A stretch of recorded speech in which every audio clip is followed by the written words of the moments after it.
Olá, amigos, bem-vindos novamente a mais uma conversa sobre o livro Momentos de Saúde, da benfeitora Joana de Ângeles. Hoje nós estamos no capítulo 3, Fenômenos Renovadores. Vamos falar de coisas que impulsionam mudanças na nossa vida. Atualmente estamos em um grande fator renovador individual e coletivo, afetando a todo mundo, que é o coronavírus, o Covid-19, que já passou aí por boa parte do mundo e nesse momento em que estamos aqui gravando, está atuando bastante forte ainda no nosso país. Ele é, sem dúvida, pode ser classificado aí nessa categoria de fenômenos renovadores.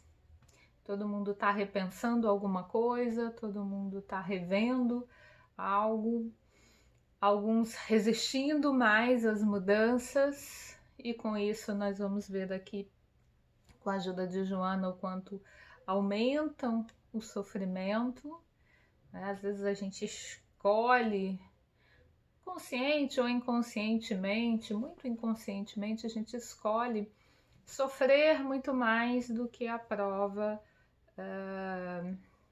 nos traria de dor, né?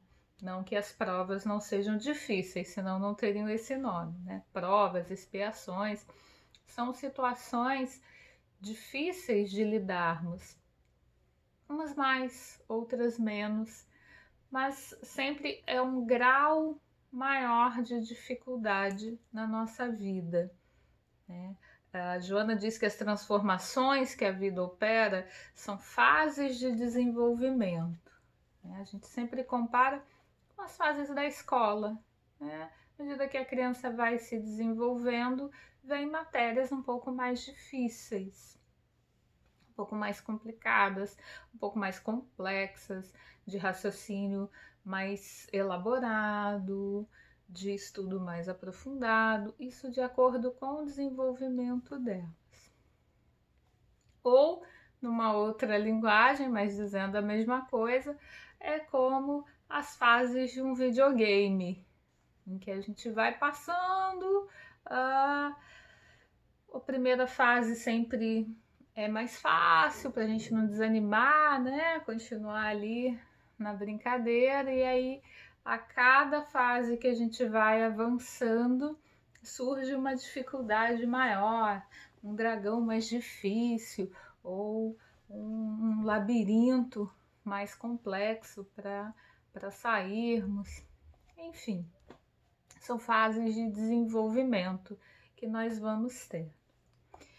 Joana traz logo no inicinho desse capítulo que a vida é um incessante mecanismo de transformações. Tudo quanto não se renova, morre. Nós temos lá em Kardec a lei da conservação, que nós já falamos num outro episódio, que nos tende a manter a vida. Mas nós temos a lei de destruição, bastante ligada a essa renovação, que tudo vai se transformando, tudo que é matéria é modificado. Então, tudo na nossa vida material vai sofrer transformações. Isso é fato, né? Há um filósofo pré-socrático lá de 540 a.C., que é o Heráclito, que ele tem uma famosa frase que diz: eterna é a mudança. Ou seja, a única coisa permanente é a mudança. Nós temos alguns livros na doutrina espírita que falam sobre a impermanência, também muito bons para quem quiser se aprofundar aí nesses saberes. Por quê? A gente tende a achar ou a preferir em alguns momentos ficar ali naquele nosso pontozinho de conforto, acomodados, é tudo igual, todo dia é igual, e eu não me desafio para coisas novas. Quantas vezes a gente se acomoda numa situação, a gente fica estagnado em algo que muitas vezes nem tá bom, né? A gente nem tá feliz ali, mas por medo do desconhecido, por falta de determinação na mudança, a gente vai ficando acomodado. Mas a vida se encarrega de nos trazer fenômenos renovadores. A vida sempre vai trazer mudanças. Algumas mais fáceis, outras mais difíceis. Mas essas mudanças elas estão diretamente atreladas às nossas ações. Elas não acontecem sem nenhum nexo causal, elas não acontecem ao bel prazer de um Deus louco que resolve chacoalhar todo mundo num planeta. Não é isso. Ela tem sempre a sua origem e vem como uma consequência, né? E sempre nos jogando para frente, sempre nos impulsionando para frente. A gente é que pode escolher e deve escolher se quer ser empurrado para frente ou se quer caminhar com os próprios passos, um passinho mais para frente, né? Joana nos traz que as alterações que vão acontecendo conosco procedem dos estados diferenciados de consciência, das nossas crenças, das nossas filosofias, dos nossos conteúdos mentais. Daí a grande importância de nós nos conhecermos o bastante, o mínimo, para termos consciência de qual padrão mental nós vibramos a maior parte do tempo. Qual a qualidade e o conteúdo da maioria dos seus pensamentos durante um dia? O que é que você passa pensando? O que é que você acredita na vida? Você acredita que você é capaz de ser feliz? Você acredita que você pode mudar algo na sua vida? Aquilo no qual você acredita, você materializa. Porque os nossos pensamentos, eles geram as nossas ações. Muitas vezes a gente fala, agi sem pensar. Ou falei tal coisa sem pensar. Falou e agiu aquilo que está lá no teu pensamento, lá no fundinho da caixa mental, tá lá aquele pensamento, aquela vontade de ter aquela atitude, né? Que pode ser ou não potencializada por outros fatores externos a nós, mas na origem é nossa, é a nossa qualidade mental, né? O nível do que se passa na nossa mente reflete a realidade espiritual em que nós estamos. Muitas vezes a gente fantasia que a gente já é quase espírito puro, que a gente já é tão caridoso, é tão bondoso, é tão amoroso, a gente faz tão bem para a nossa família, para os nossos amigos, e deixa de perceber que temos atos que não são tão bons assim, porque não observamos o que nós temos lá na nossa mente. Em outros momentos podemos nos depreciar, nos agredir, né? Sermos assim o pior inimigo de nós mesmos. Igual aquela sketchzinha do Amigos da Luz sobre o obsessor. Quem não conhece, é só jogar aí no YouTube. Amigos da Luz, obsessor. Né? Que o obsessor chega para trabalhar de manhã cedo, mas não consegue trabalhar, porque o sujeito ainda na cama, acabou de acordar, já está se maltratando, já está falando mal de si mesmo, já está se injuriando. E aí o obsessor reclama, fala, bom, vou embora, né? Não tenho o que fazer, você mesmo se atrapalha, não tenho nem como eu te atrapalhar. É uma passagem de humor, mas que expressa muitas vezes o que nós fazemos conosco, né? Nós ficamos ali cristalizados num sofrimento ou numa agressão interna e não permitimos que essa ação renovadora para o bem aconteça na nossa vida. É como se nós ficássemos ali fazendo uma força gigante para segurar a roda da vida para não deixá-la ir para frente, né? Fazemos isso de forma consciente? Não. A gente vai, muitas das vezes, reagindo sem perceber, né? E com isso, perdermos a oportunidade de agirmos com consciência, com autoconhecimento. O que é que está me mantendo nessa situação? O que é que está me mantendo nessa corrente de pensamentos, né? Como é que eu saio disso? Como é que eu começo a querer sair disso? São primeiros apontamentos que se faz num processo de análise, né? O que é que te mantém e o que é que te impulsiona para frente? É uma escolha de padrão mental a ser feito. Joana diz: tudo quanto se afirma ou se nega mentalmente passa a exercer preponderância, que se materializa no campo da realidade objetiva.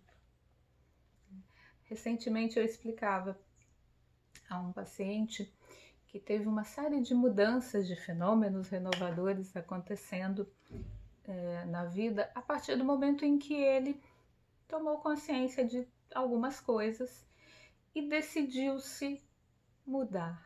Resolveu fazer mudanças pequenas num primeiro passo, mas efetivas de alteração.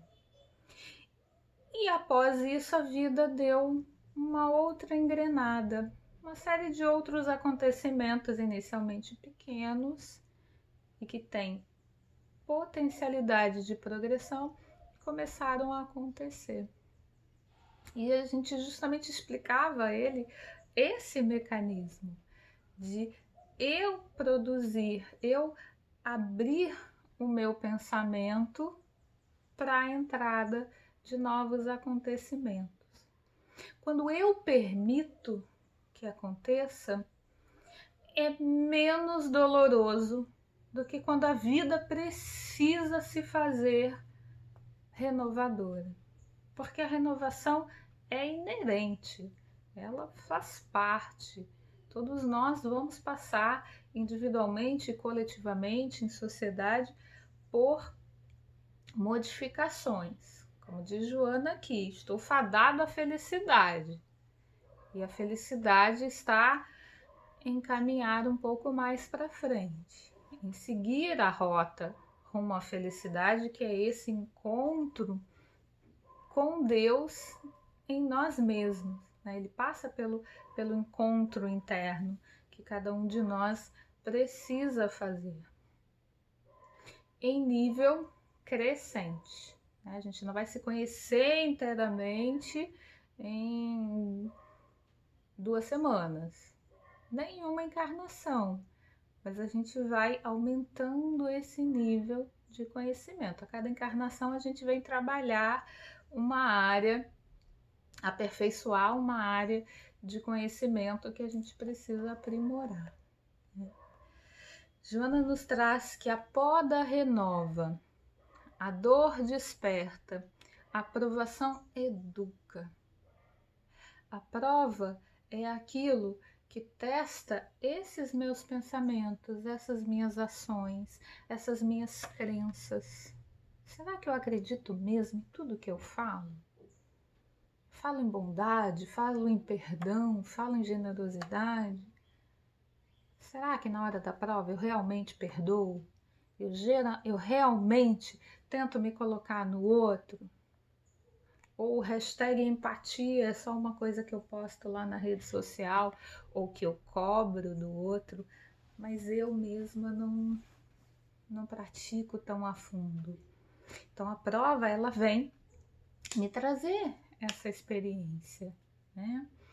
E interessante, quando li aqui Joana falando da poda que renova, eu me recordei de uma experiência de quando eu era muito criança. Eu não vou saber dizer que idade eu tinha, mas era bem pequena.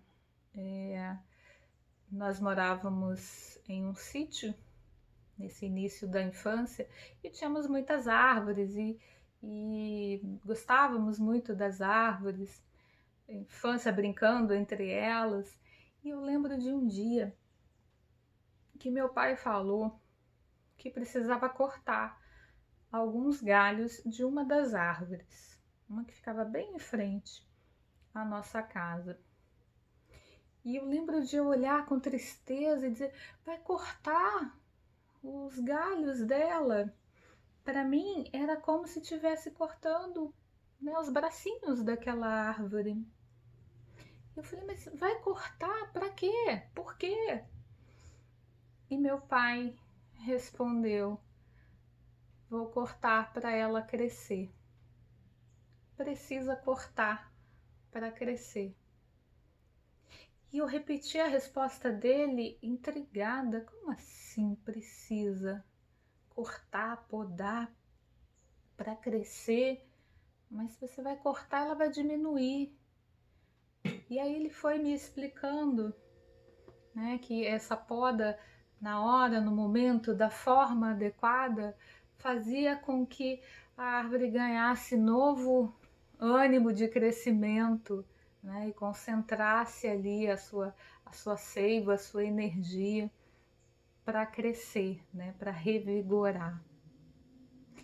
E eu fiquei com aquilo, lembro que meio que vigiei essa árvore por algum tempo para ver se ela ia ficar bem, e passado não sei quanto tempo, eu vi que a árvore estava bem, estava feliz, estava toda verdinha, com suas folhas folhas e frutos. Não era uma árvore frutífera, mas era uma árvore bonita, ela continuava frondosa. E eu nunca me esqueci dessa lição que meu pai me deu, sem saber que estava me dando, de que é preciso podar para crescer, né? Nós precisamos passar pela poda, muitas vezes, né? E muitas vezes mesmo, gente, a gente precisa podar os nossos orgulhos, precisamos podar as nossas tristezas, precisamos podar as nossas agressividades, as nossas violências. E com isso eu não estou falando em extirpar, em negar, em fazer de conta que não existe mais minha sombra, meus problemas, não tenho mais. Agora eu sou santificada. Não, não é isso. É eu disciplinar, é eu reeducar as minhas tendências. Pegar aquela energia mental que eu tenho numa direção que não é adequada para mim e para o outro, que quando eu faço mal para o outro, eu estou fazendo mal para mim obrigatoriamente. Não tem como eu achar que eu estou prejudicando só o outro, eu estou prejudicando mais a mim, inclusive. Eu pegar essa energia, essa determinação em algo que eu faço aqui e educar a direção dessa energia para algo saudável, para algo que me coloque em harmonia, que me traga saúde espiritual e emocional e, consequentemente, física também. É a reeducação. Joana nos fala aqui que as provas e expiações que são decorrentes dos nossos pensamentos e das nossas atitudes passadas, elas não ocorrem ao acaso não existe. Essas provas e expiações, elas nos levam para o mecanismo de reparação, resgate e reeducação. não é castigo, não é punição. Eu vou, primeiramente, reparar um dano que eu fiz a outra pessoa, a mim, a sociedade. Eu preciso reparar. Em seguida, eu vou resgatar, eu vou vivenciar aquela situação numa posição inversa, para que eu, assim, ensine pelo meu exemplo as pessoas em volta duas coisas. Primeiro, quanto aquele meu comportamento anterior é ruim, quanto ele não deve ser seguido. Sabe, pessoas que já tiveram uma vivência e falam pra gente, não faz isso não, eu já fiz, não deu certo, não funciona. Ou a mãe que diz para a criança, não põe o dedo no fogo, meu filho, que queima, faz dodói. Né? Ela sabe, ela já se queimou algum dia. Então ela sabe que ir por ali com o dedo naquele fogo, ou lá dentro da tomada, ela sabe que faz mal. Então ela pode educar, ela pode ensinar, não faça. Né?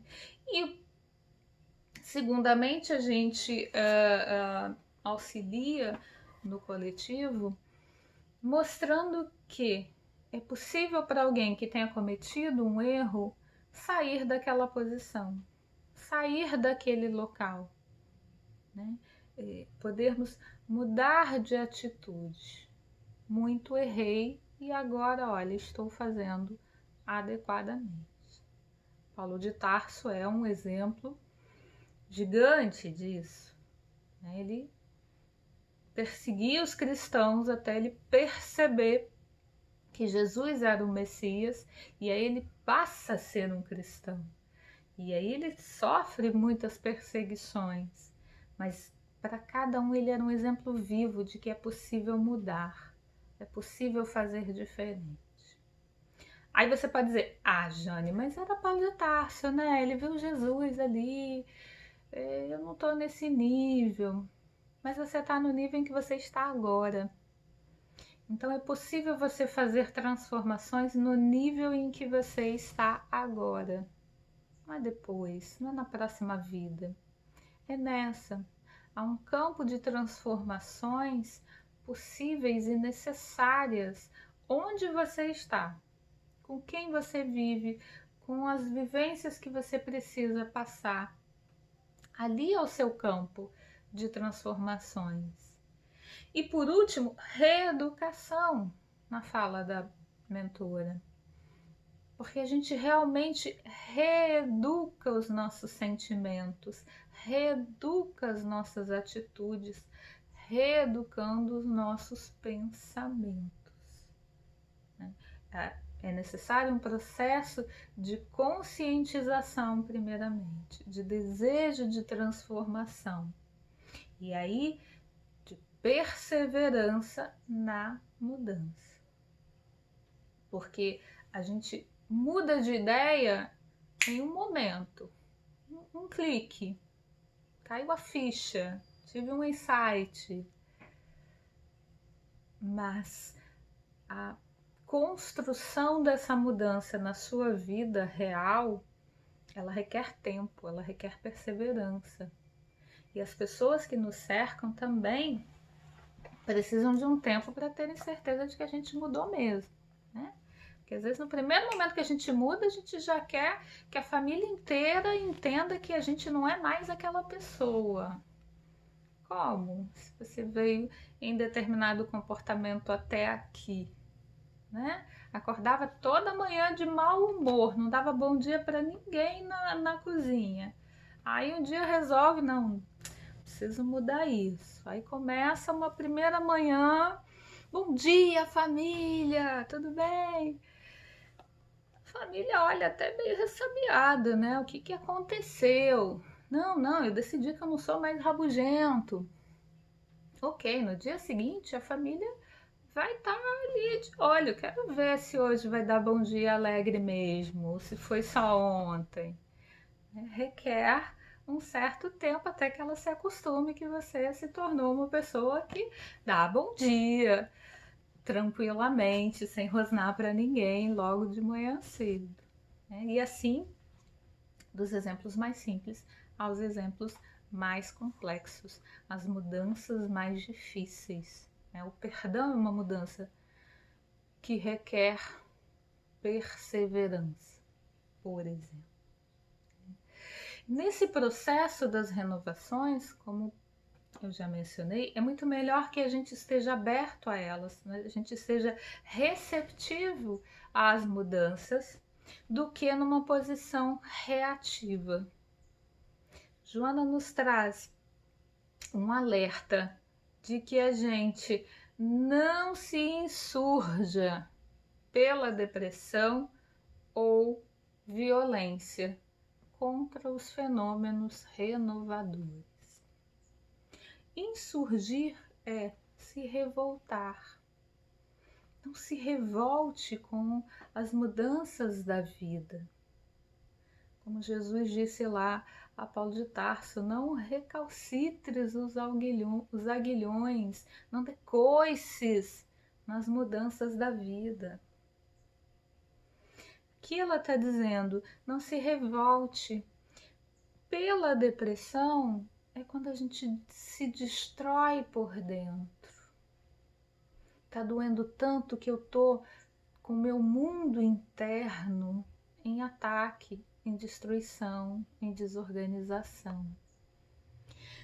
Me revoltar pela violência, eu tô produzindo processos destrutivos fora de mim.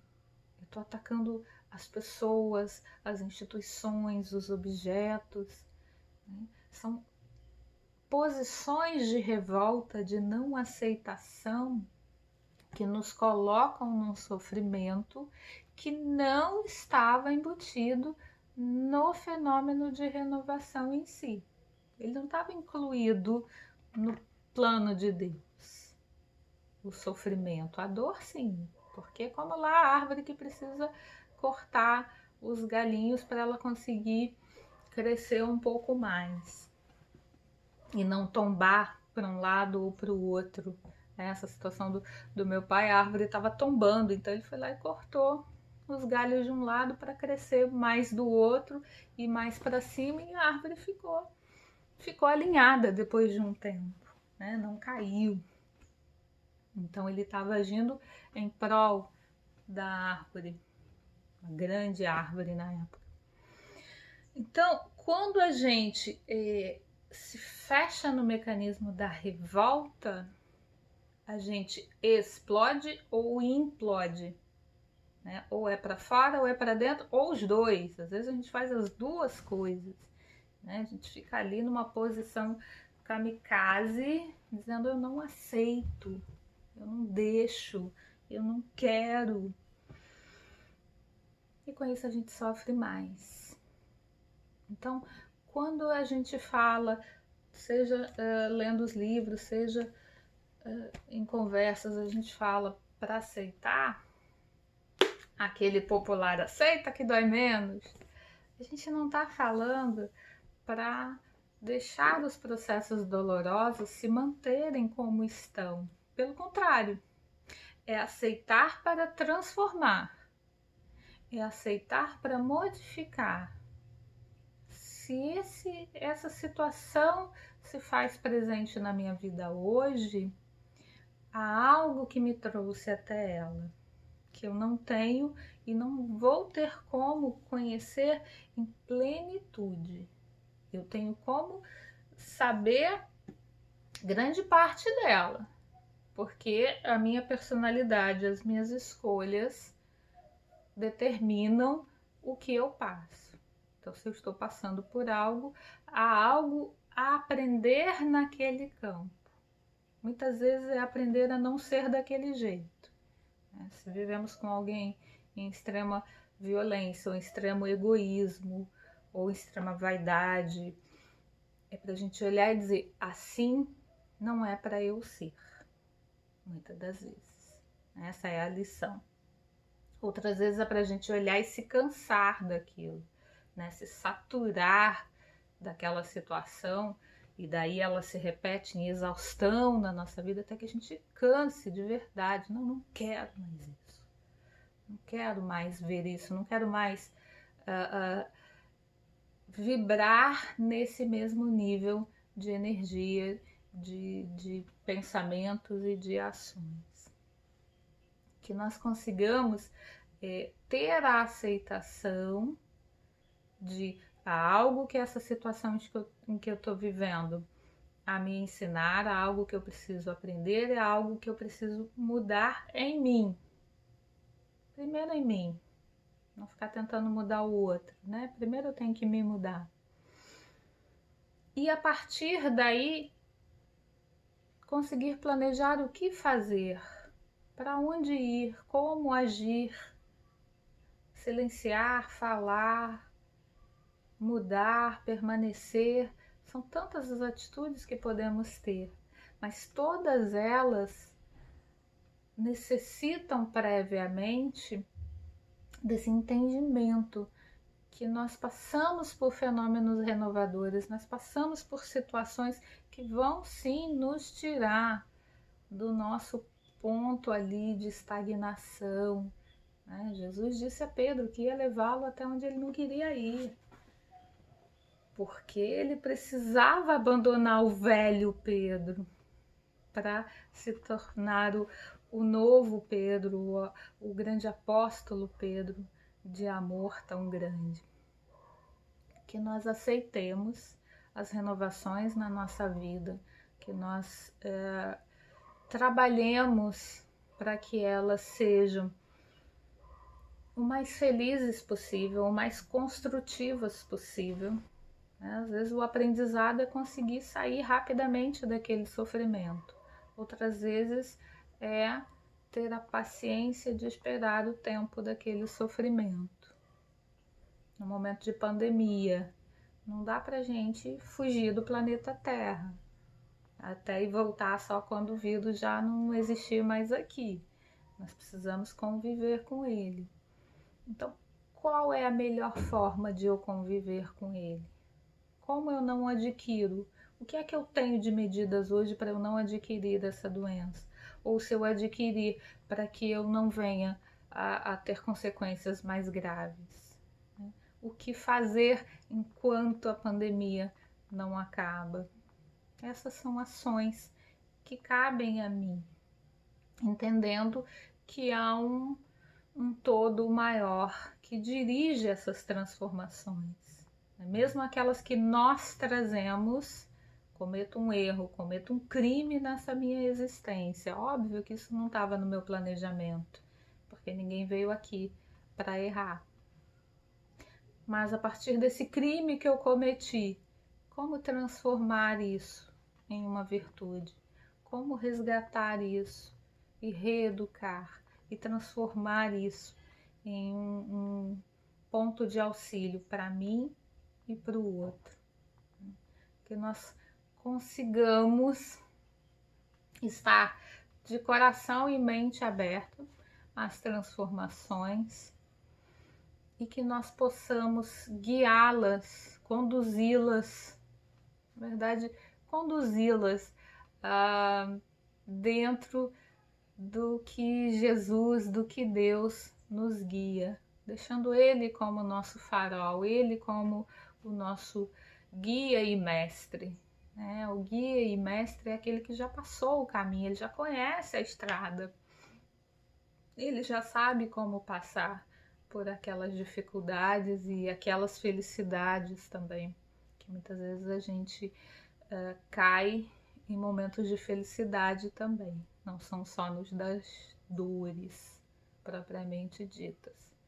Então, que Jesus seja o grande farol a nos guiar, a nos nortear dentro dessas transformações que são aí inerentes à nossa vida.